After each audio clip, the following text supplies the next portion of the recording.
have no idea what race I am. So what are you? The girl at Starbucks asked while writing my name on the cup.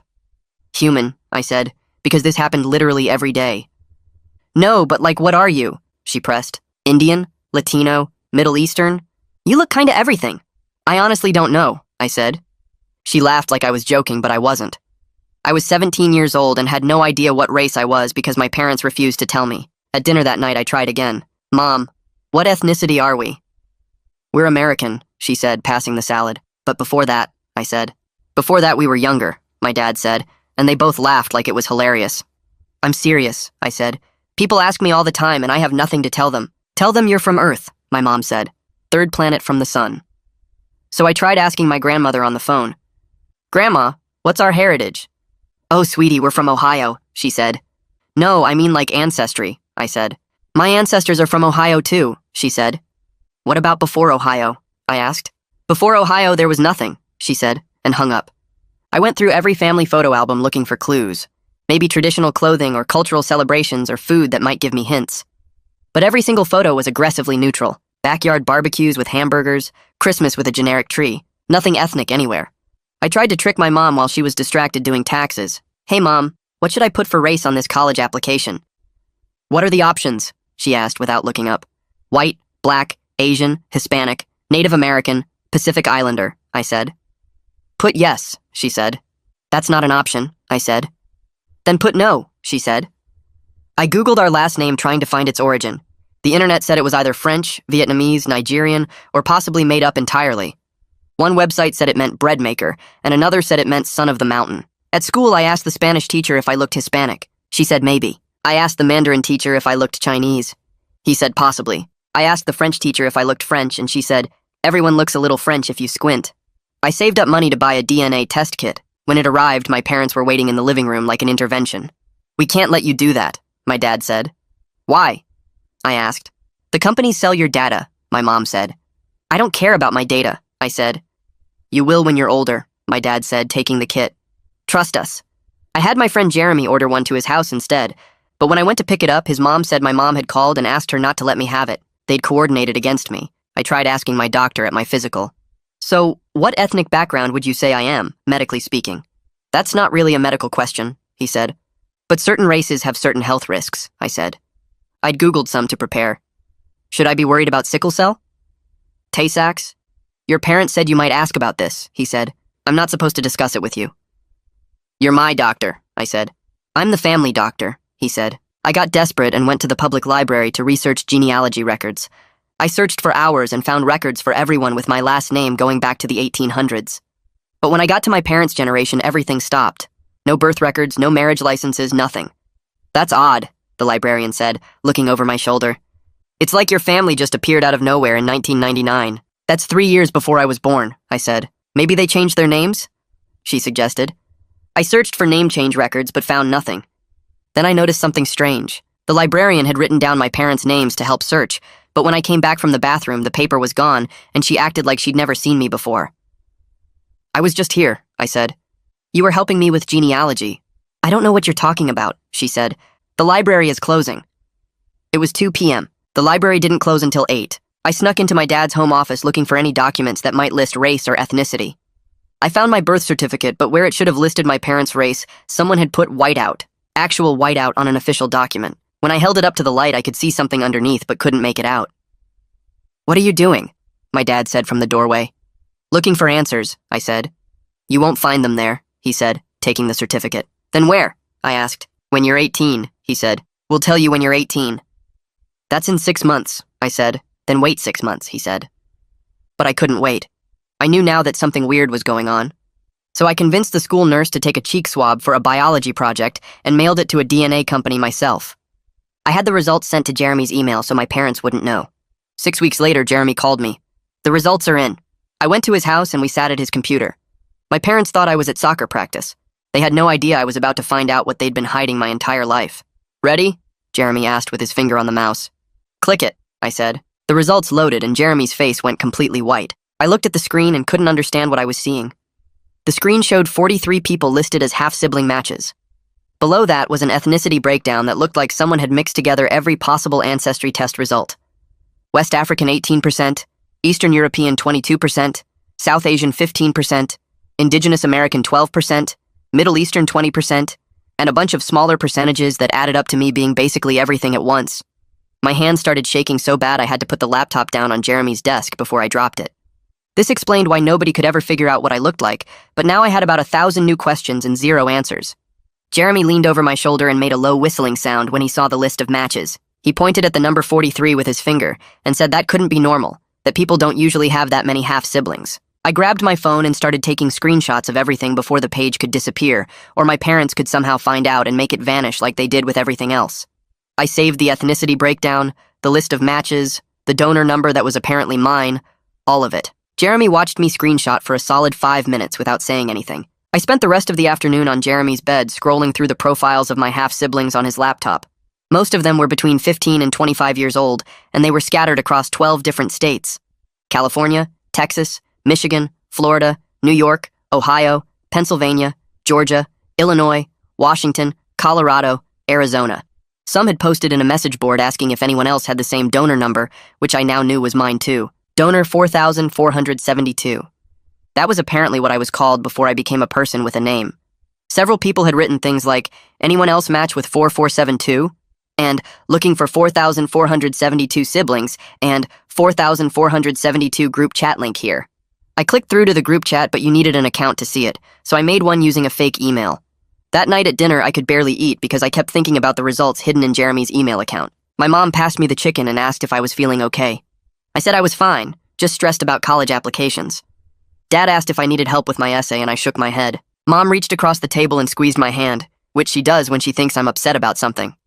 I had to resist the urge to pull away because all I could think about was how she'd been lying to me for 17 years. I went to bed early and told them I had a headache. I lay awake until 2 in the morning reading through the message boards where my half-siblings had been connecting for years. They shared photos in some of the threads, and I could see pieces of myself scattered across different faces. Someone in California had my nose exactly. Someone in Texas had my eye shape and the same way their eyebrows curved. Someone in Michigan had my chin and jawline. It was like looking at a puzzle of myself broken up and spread across the country in strangers' faces. Some of them looked more like one ethnicity than others, but we all had these similar features that showed up in different combinations. The next morning, Jeremy pulled me aside before first period started and told me something weird. He said his mom had worked at a fertility clinic about 15 years ago, before he was born. She was just a volunteer helping out in the office, but she'd mentioned it once when they were talking about medical stuff. The coincidence felt too big to ignore. I asked which clinic, but he didn't remember the name. He said he could try to find out if I wanted. That afternoon, during study hall, I logged into the DNA website and messaged one of the half-siblings through their platform. I picked someone named Raj who seemed really active in the forums and had answered a lot of other people's questions. I kept my message simple and just said I'd just gotten my results and saw we were a match, then asked if he'd known about all this before testing. I hit send before I could overthink it, and then spent the rest of study hall refreshing my email waiting for a response that didn't come. My parents must have sensed something was going on, because they were extra attentive at dinner that night.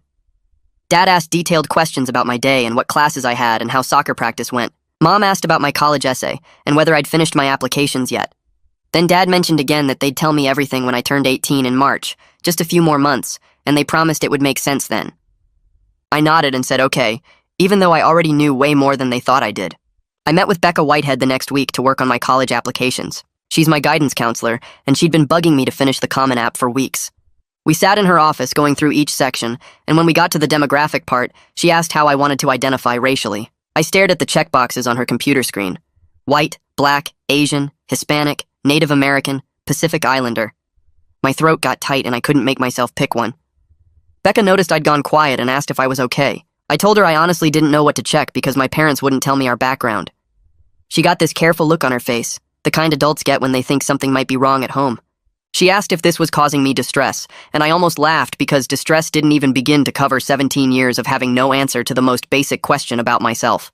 I left Becca's office and headed to my locker to grab my stuff before soccer practice. Jeremy was waiting by the water fountain near the gym like he always did on Tuesdays. I walked over and asked if I could talk to him about something important. He said sure, and we moved to the empty stairwell by the science labs. I brought up his mom working at that fertility clinic and asked if he could maybe find out which one it was, or if she remembered anything about donors or records. Jeremy's face changed immediately. He took a step back and shook his head. He said his mom had been getting weird phone calls from my mom for the past week, and she was really uncomfortable about the whole thing.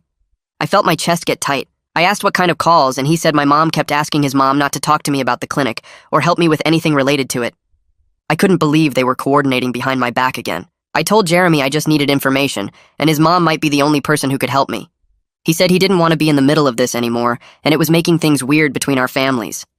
I snapped that he was already in the middle by letting me use his email for the DNA test. He said that was different, and he was starting to regret it.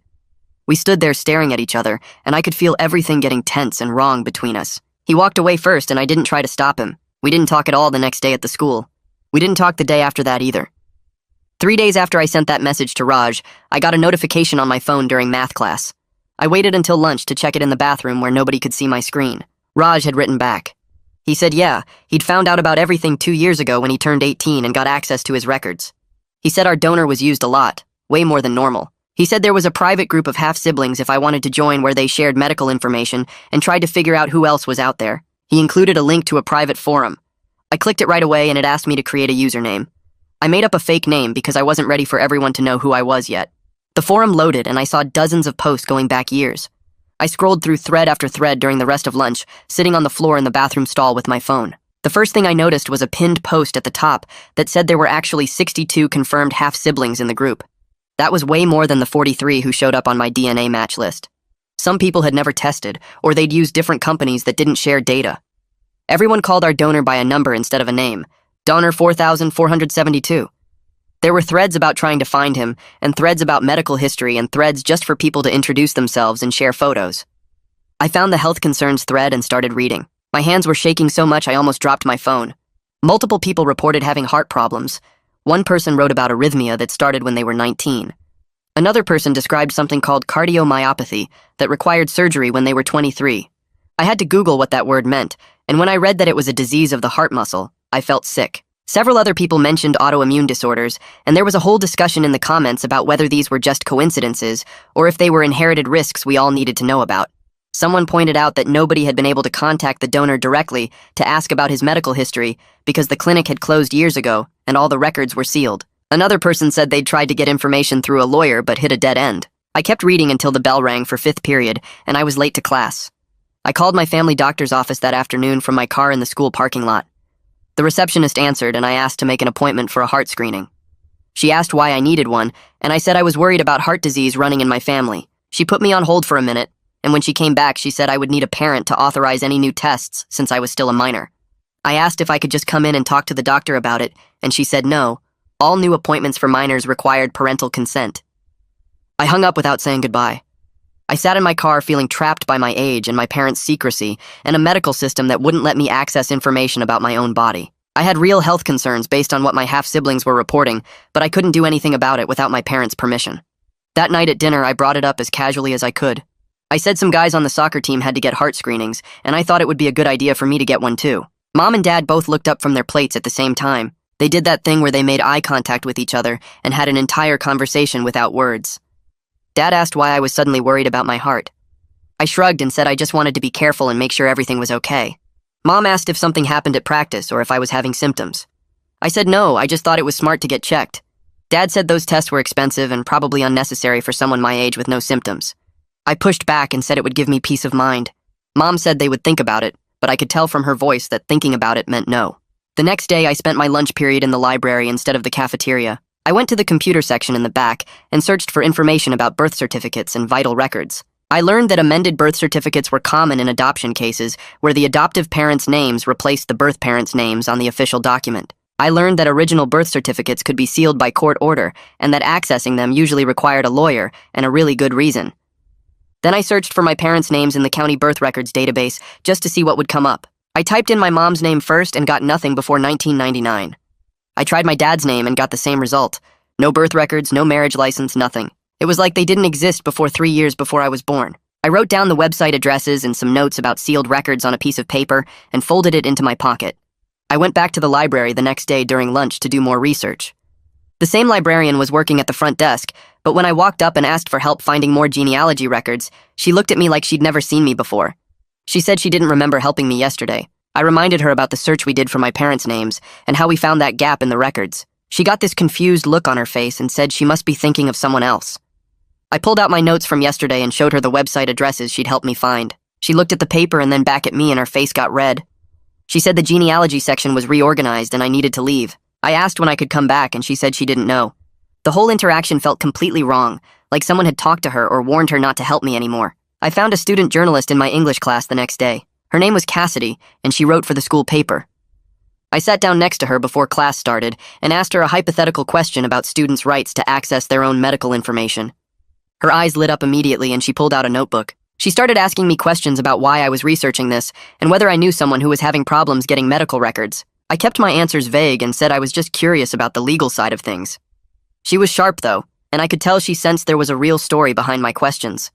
She said she'd look into it and maybe write something for the paper if I wanted to talk more. Jeremy found me sitting alone at lunch 2 days after our argument. He sat down across from me without asking and said he was sorry for getting defensive.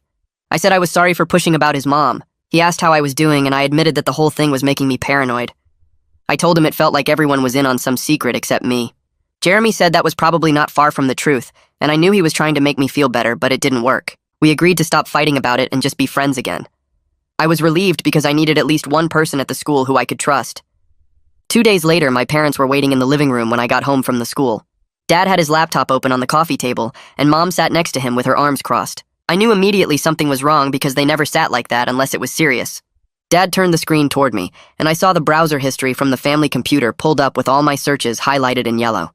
Birth certificates, sealed records, name changes, fertility clinics. I'd been so careful to use Jeremy's computer for the DNA stuff, but I'd gotten sloppy with the other research. Mom's face looked red like she'd been crying, and Dad kept clenching his jaw the way he did when he was trying not to yell. They made me sit down on the chair across from them, and Dad started talking about privacy and boundaries and how I needed to respect their reasons for waiting until I turned 18. Mom kept saying some things are complicated, and they weren't trying to hurt me. I could see she was genuinely upset, not just angry, and that made it harder to stay mad.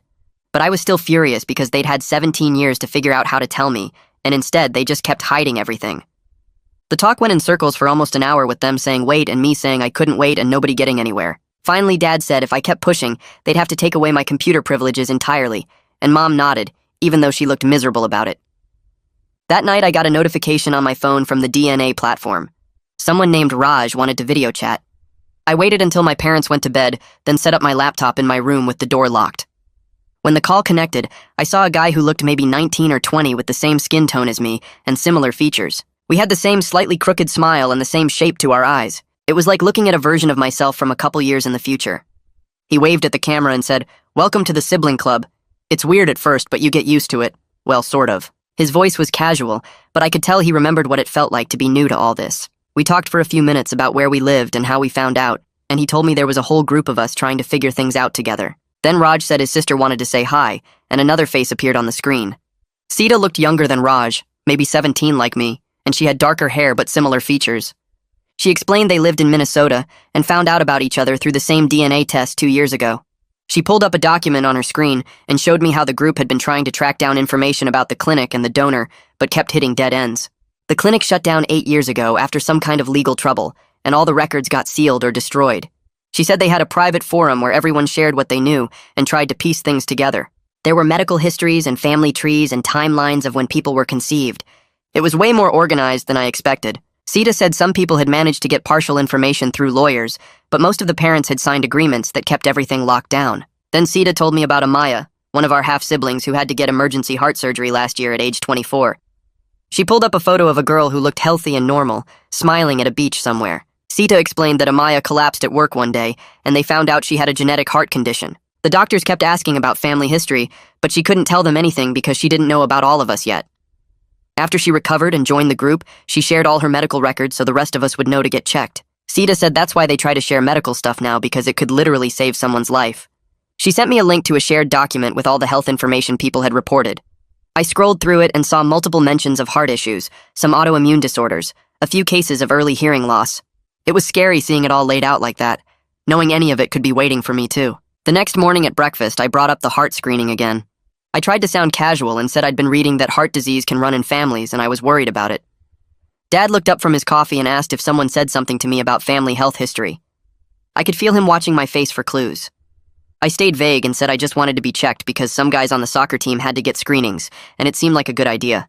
Mom and Dad did their silent communication thing where they just looked at each other for a few seconds. Finally, Mom said she'd look into it, but I needed to stop obsessing over things I couldn't control. Dad added that these tests were expensive, and I shouldn't go looking for problems that probably weren't there. I wanted to tell them about Amaya and the shared medical document, but I knew that would just prove I'd been talking to the half-siblings they didn't want me connecting with. At the school the next day, 3 different people asked me if it was true that I didn't know what race I was. The first was a girl from my math class who cornered me at my locker before first period. Then 2 guys from the soccer team brought it up at lunch like it was some kind of joke.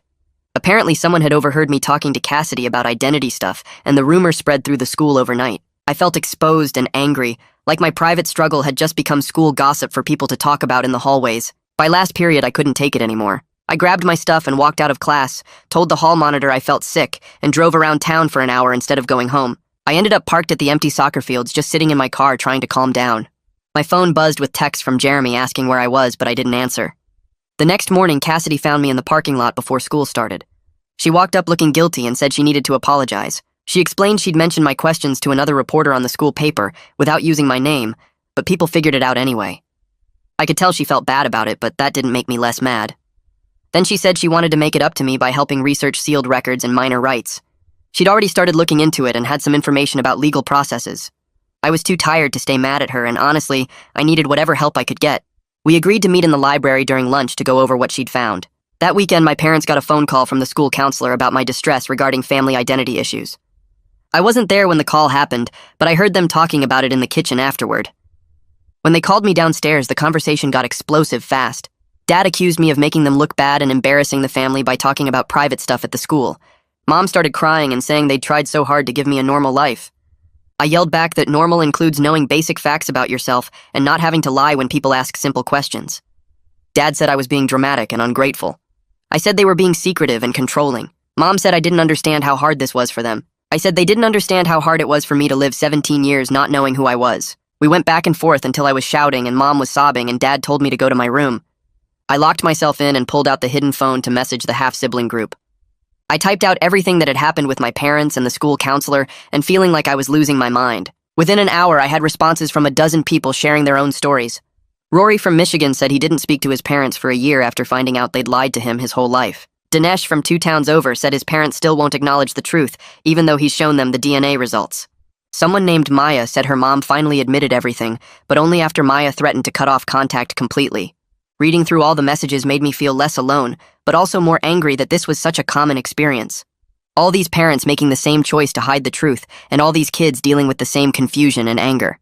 On Monday, Cassidy found me after school and said she'd connected with someone who might be able to help. A legal aid attorney named Heather Marshall, who sometimes helped students with family law questions. Cassidy had already reached out, and Heather agreed to meet with me. We set it up for Wednesday afternoon at a coffee shop downtown. I told my parents I had a study group and drove there after school. Heather was already sitting at a corner table with a notepad and a coffee when I arrived. She looked maybe 35 with glasses and a kind face, and I sat down and started explaining everything from the beginning. The DNA test, the 43 half-siblings, my parents' refusal to provide information, the sealed records, the browser history confrontation, all of it. She listened carefully and took notes without interrupting. When I finished, she asked a few questions about the timeline and whether I had copies of any documents. I showed her screenshots on my phone of the DNA results and some of the half-sibling forum posts. She studied them for a minute, then looked up and said we needed to talk about what my options actually were as a minor. Heather pulled out a folder with papers and started going through what I could and couldn't do legally. She explained that minors have almost no rights when it comes to sealed records or medical decisions without parents saying yes. The system protects kids, but sometimes that protection becomes a wall, she said. I could try to ask a court for my original birth certificate, but I'd need a lawyer and my parents would find out right away. The whole process could take months or even years and might not work. She wrote down some names of lawyers who handle this stuff, but warned me they cost money I probably didn't have. I left the coffee shop feeling more trapped than before. That night, I Googled the county records office and found a supervisor named Ken Roman who dealt with birth certificates and sealed records. I waited until my parents were both at work the next day and called from Jeremy's phone. I told Ken I was doing research for a school project about sealed records. He seemed happy to explain how it all worked. He said name changes and sealed records happen a lot in adoption cases and in legal settlements with fertility clinics. If there was a settlement, those records usually get locked up really tight, he said. Sometimes courts seal everything as part of the agreement. I thanked him and hung up, then sat in my car in the school parking lot just staring at the steering wheel. Everything clicked into place in my head. I was almost definitely donor conceived from a clinic that had problems. My parents changed their names and sealed all the records as part of some legal deal. They'd been hiding this my whole life. Everyone knew. Grandma knew. My doctor knew. Even Jeremy's mom knew. They'd all been helping my parents keep this secret from me for 17 years. I drove home and called Grandma from my room with the door locked. I asked her straight out about fertility treatments and donor conception. The phone went silent for so long I thought she'd hung up. Then she said I needed to talk to my parents about this and it wasn't her story to tell. But right before she hung up, she said something that made my stomach drop. The agency promised us it would be private, she said. Then the line went dead. I barely had time to process what she'd said before my dad knocked on my door. He came in looking really mad and asked if I'd been making phone calls about family business. Turns out the county records office had caller ID, and Ken had called my parents to let them know someone was asking questions about sealed records from their address. Dad took my phone right out of my hand. Mom came in and took my laptop. They said I was grounded until I could respect their privacy and their choices. I was so mad I couldn't even speak. But part of me had been ready for this. I'd already hidden Jeremy's old phone in a box under my bed with all my half-sibling contacts saved. That night after my parents went to sleep, I pulled out the hidden phone and messaged the group. Within an hour, Dinesh responded. He lived only 30 minutes away and offered to meet in person. We set it up for Saturday at a park between our towns. I'd tell my parents I had soccer practice. Jeremy said he'd cover for me if anyone asked. Saturday morning, I drove to the park and found Dinesh sitting at a picnic table near the playground. When I walked up, I felt weird because we looked similar enough that people might think we were cousins or even brothers. Same skin tone, same height, similar face shape. We shook hands and sat down and he started telling me his story. He found out at 16 when his parents finally told him after he kept pushing. His parents had also changed their names. He'd been fighting for information for 2 years now. It gets a little easier, he said, but the anger doesn't really go away. We spent 2 hours comparing everything we knew. Then Dinesh suggested we try to find the actual fertility clinic together. We went back to his house and used old phone books and internet archives to track down the address. It took forever, but we finally found it. We drove there together and my heart was racing the whole way. But when we pulled up to the address, it was a dentist office. We went inside and asked the receptionist about the fertility clinic. She got the property manager on the phone for us. He said the clinic closed in 2015 after some legal problems. All the records got sealed or destroyed. Another dead end. I drove home feeling defeated. Then on Monday, Cassidy found me before first period. She'd written an article for the school paper about students' rights to their own medical information and family history. She didn't use my name, but she included quotes from our interview about donor conception and sealed records. The article went up on the school website that morning. By lunch, my parents had seen it. They called me out of class to come home. The drive back was silent and awful. At home, they asked if I'd talk to a reporter about our private family matters. I said yes because I needed help and they weren't giving me any. Mom started crying. Dad said I'd embarrassed them and broken their trust. I said they'd lied to me for 17 years, so maybe we were even. Nobody won that fight. The next day at the school, my soccer coach pulled me aside and said I was benched for creating problems. He didn't say it was because of the article, but I knew.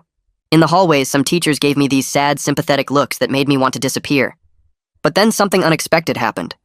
3 different students came up to me between classes. One girl said she was adopted and never knew other people dealt with the same kind of secrecy. A guy from my English class said he was donor conceived too, and his parents also wouldn't tell him anything. Another kid said their family had sealed records from a custody case, and they understood how it felt to have your own history kept from you. By the end of the day, I felt totally exposed, like everyone at the school knew my business. But I also felt less alone than I had in months. Maybe going public wasn't the worst thing after all. 2 days later, I got a private message through the half-sibling forum from an account I didn't recognize. The username was just a string of numbers and the profile was blank. The message said she was a nurse at the clinic and saw the article. She could tell me some things off the record, but couldn't be named because she signed an NDA. At the bottom was a phone number with no area code prefix.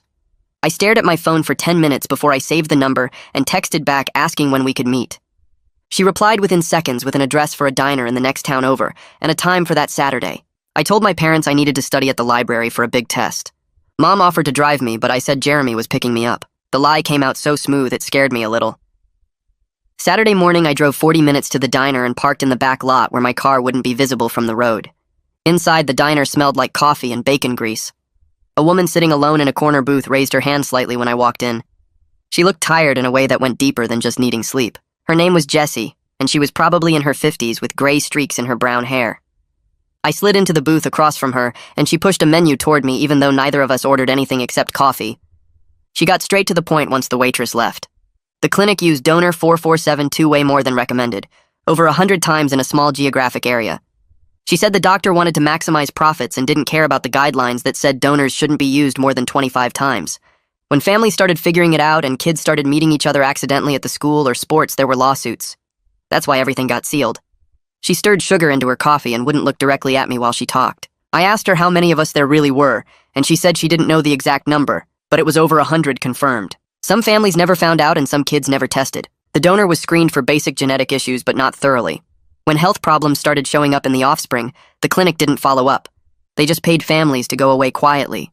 She said there were settlements with probably 20 families and all of them had confidentiality clauses. Your parents probably got money to cover future medical costs and agreed never to pursue the donor's identity or sue again. I asked if she knew the donor's name and she shook her head. The clinic used numbers only, and she was just a nurse who handled paperwork and scheduling. She never met any of the donors face to face. Before she left, she said she was sorry for what happened to all of us kids. Then she put $20 on the table for the coffee we didn't drink and walked out. I sat there for another 15 minutes trying to process everything. Then I drove straight to Heather's office even though it was Saturday, and I didn't have an appointment. She was there doing paperwork and let me in when I knocked. I told her everything Jesse said about the settlements and the NDAs and the donor being used over 100 times. Heather listened and took notes on a yellow legal pad. She explained that the settlement and NDA my parents signed probably prevents them from telling me anything until I'm 18 and legally separate from their agreement. They might actually be legally prohibited from disclosure right now. Once you're an adult, the restrictions on you personally should lift, but it's complicated. She said the clinic's bankruptcy and closure made everything harder because there's no entity left to petition for records.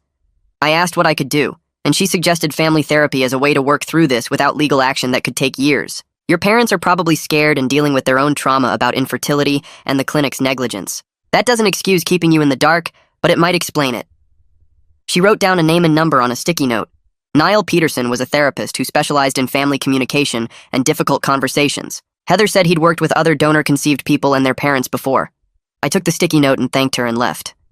That week I went to soccer practice even though I was still benched. We were doing sprint drills when I felt a sharp pain in my chest that made me stop mid-run. The coach yelled at me to keep moving and said I was faking to get out of running laps, but the pain got worse and spread across my chest like someone was squeezing my ribs. I sat down on the grass and tried to breathe normally. The coach came over and asked if I was seriously hurt or just being dramatic. I said I didn't know, but something felt wrong. He let me sit out the rest of practice, but I could tell he didn't believe me. Afterward, I sat in my car for 20 minutes debating whether to go home or go to urgent care. The pain had faded to a dull ache, but I kept thinking about Amaya and her heart surgery. I drove to the urgent care clinic near the mall. The waiting room was empty except for a kid with a cough and his mom. I filled out paperwork, and when they called me back, the doctor was young and seemed rushed. He did an EKG by sticking a bunch of electrodes on my chest. The machine beeped and printed out a long strip of paper with squiggly lines. He looked at it and said it looked normal, but recommended follow-up with a cardiologist given my family history of heart issues. I tried to explain that I didn't have access to my family history, and he looked confused. He said I should bring a parent to the follow-up appointment. I left with paperwork and instructions I couldn't fully follow without my parents' help. The paper said to schedule a cardiology consultation within 2 weeks and to avoid strenuous exercise until then. I drove home and left the urgent care paperwork on the kitchen table where my parents would see it. Then I went upstairs and lay on my bed staring at the ceiling. When they got home from wherever they'd been, Mom found the paperwork first. I heard her call Dad over and they talked in low voices for a few minutes. Then Mom called me downstairs. I came down and stood in the doorway of the kitchen. She asked what happened and I explained about the chest pain at practice and driving myself to urgent care.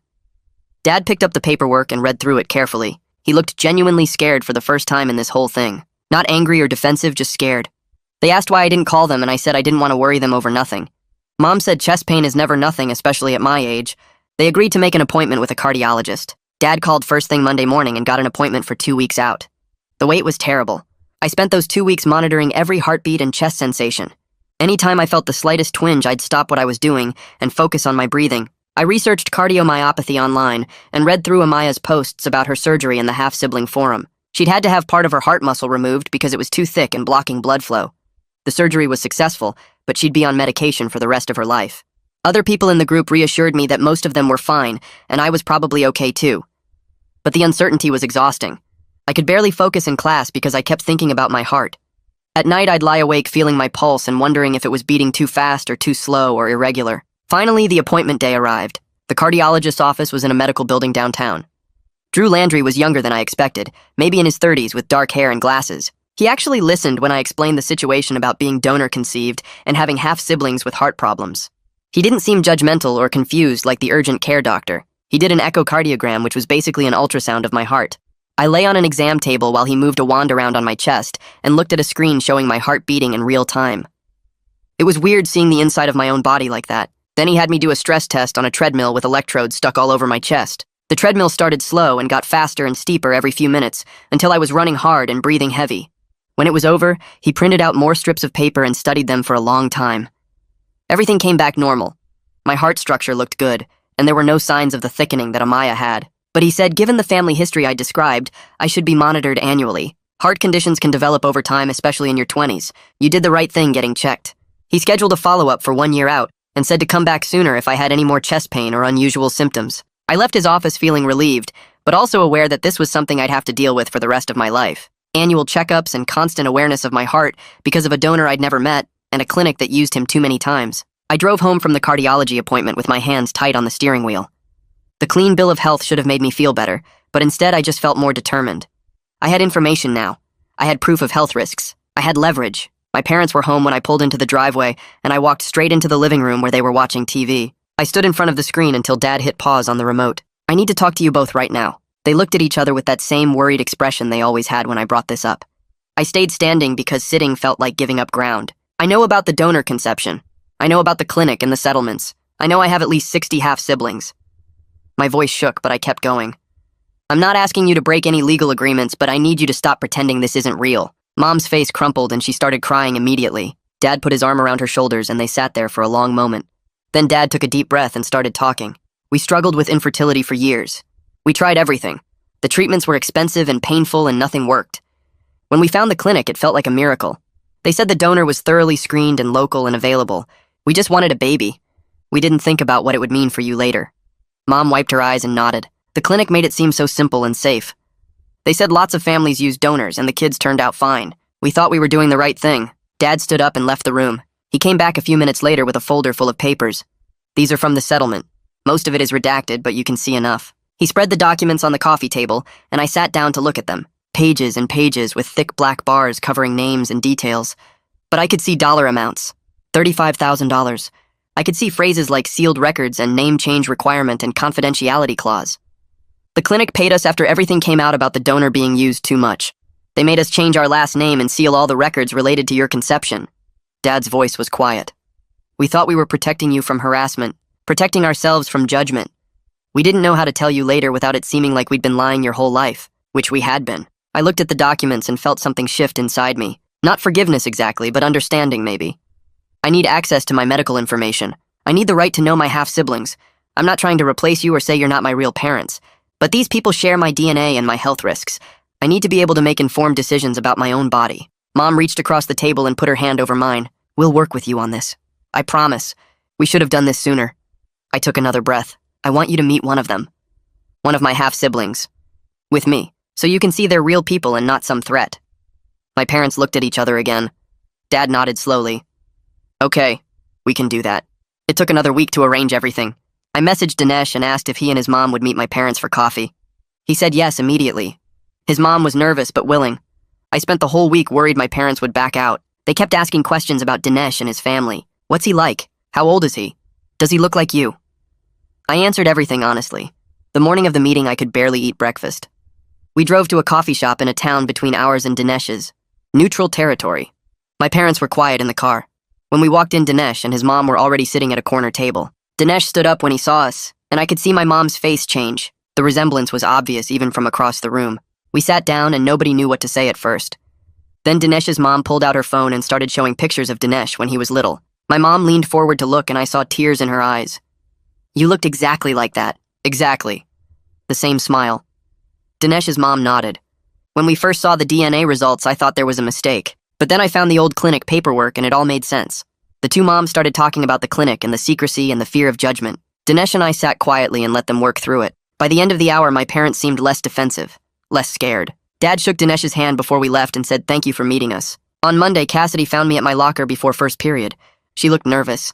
I wanted to apologize again for how the article affected you. I told her it actually helped.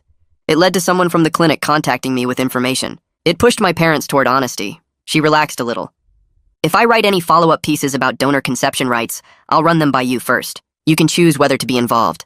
That afternoon, I had an appointment with Becca Whitehead to finish my college applications. We sat in her office with all the forms spread out between us. When we got to the race question, she looked at me carefully. What do you want to do with this? I thought about all the boxes. White, black, Asian, Hispanic, Native American, Pacific Islander. I don't identify with any single category. Can I just check, prefer not to say? She nodded. That's a valid choice. Then she helped me brainstorm essay topics. What about writing about navigating uncertainty? About advocating for yourself when you don't have all the answers? I started writing that night, and the essay came together faster than anything I'd written before. It was about learning that some questions don't have simple answers, and that's okay. About how identity is more than checkboxes. About how sometimes the search for answers teaches you more than the answers themselves. When I brought the draft to Becca the next week, she read it twice. This is the most authentic essay I've read all year. It's you. The next day, I found Jeremy in the cafeteria. I need to apologize for putting you in an awkward position with your mom, for dragging you into this whole mess. He shook his head. I understand why you were desperate. I'm glad things are getting better with your parents. You're still the same person you always were. You just know more about where you came from now. It was simple, but it helped. That night, I got a message from Jesse with a list of attorneys who specialize in unsealing donor conception records. You have rights as an adult that you don't have now. Don't give up on getting the full story. I saved the list and started researching what the process might look like after my birthday. 2 days later, Jesse sent me a message through the half-sibling forum with an attachment. The file contained a list of 5 attorneys who specialized in unsealing donor conception records, along with brief notes about their success rates and fee structures. Her message said I should contact them after I turned 18, because I would have rights as an adult that I didn't have now. She added not to give up on getting the full story. I saved the list to a folder on my laptop and spent the evening researching each attorney and reading about the legal process for petitioning courts to unseal sealed records. Most articles said it could take 6 months to a year, and success wasn't guaranteed. But having the information made me feel like I had a plan, instead of just waiting helplessly. The following Tuesday, I joined a video call with the larger half-sibling group using my real name this time, instead of the fake username I'd been hiding behind. About 20 people were on the call from all over the country, and we went around the screen sharing our stories about how we found out and what happened after. Some had known since childhood because their parents told them early. Others found out as adults when they took DNA tests for ancestry or health reasons. Several were still fighting with their parents who refused to acknowledge the truth or blocked them from accessing information. The similarities in our experiences felt both comforting and sad. Toward the end, someone asked if I planned to try contacting the donor when I turned 18. I said I wasn't ready to decide that yet because I was still processing everything and figuring out what I needed. A few people nodded like they understood that hesitation. Thursday afternoon, my parents and I had another session with Niall, where we talked about what progress looked like going forward. My parents agreed to stop blocking my access to medical information and to support my relationships with my half-siblings, instead of treating them like a threat. They also agreed to give me whatever information they legally could when I turned 18, even though some details would still be sealed by the settlement. It wasn't everything I wanted, but it felt like real progress after months of stonewalling and deflection. Niall said we were learning to communicate honestly instead of avoiding hard topics, and that was significant growth for our family. Saturday morning, Dad asked if I wanted to go for a run with him, just the two of us. We drove to the trail by the reservoir and started jogging in silence for the first mile. Then he started talking about how scared he and Mom were when they couldn't have kids, and how the clinic made them feel like failures when the treatments kept not working. He said they thought using a donor would solve everything and give them the family they wanted, but they didn't think about what it would mean for me later. He admitted they handled this badly and were so focused on protecting themselves from judgment and harassment that they didn't think about what I needed. I told him I was still angry about the lies and the years of deflection, but I was trying to understand their perspective too. We ran another 2 miles without talking, and it felt like something between us had shifted slightly. The acceptance letter arrived in early December from the in-state university with a decent scholarship and a solid program. I opened it at the kitchen table and just stared at the congratulations paragraph for a minute. It felt like a small victory, even though it didn't solve the bigger questions about my identity or give me the answers I'd been searching for. I was learning that life kept moving forward even when you didn't have all the answers you wanted, and sometimes you had to make decisions with incomplete information. That afternoon, I called Drew Landry's office and scheduled my own follow-up cardiology appointment for next year, putting it in my phone calendar. Taking charge of my own health monitoring felt like a step toward adulthood and independence. His office sent me the intake paperwork, and I filled it out myself, including the family history section, where I listed the heart conditions reported by my half-siblings in as much detail as I had. I met with Heather one more time the following week to prepare for petitioning to unseal my records after my 18th birthday in March. She spread out forms and explanations across her desk and walked me through the process step by step. She explained it would take months and might not succeed because courts were often reluctant to break sealed settlements, but I had the right to try. She said advocating for myself mattered regardless of the outcome. I left her office with a folder full of forms and instructions and a clearer sense of what the next year might look like. At our next family dinner, I asked my parents direct questions about the clinic and the donor and the settlement instead of dancing around the topic. They gave me direct answers instead of jokes or deflections. They couldn't tell me everything because of the legal agreements, but they told me what they could about the timeline and the process and why they made the choices they made. It was still frustrating to hit walls where information was sealed, but the honesty felt like progress. We were learning to talk about this like it was real instead of pretending it didn't exist, or waiting for some magical future date when everything would suddenly be okay. I was filling out my final college application when I got to the demographics section one last time. I looked at the boxes for race and ethnicity and checked prefer not to disclose. I realized I was okay with that choice. I didn't have all the answers about my identity, and I might never have them completely, but I knew who I was as a person. I had a plan for getting more information when I turned 18.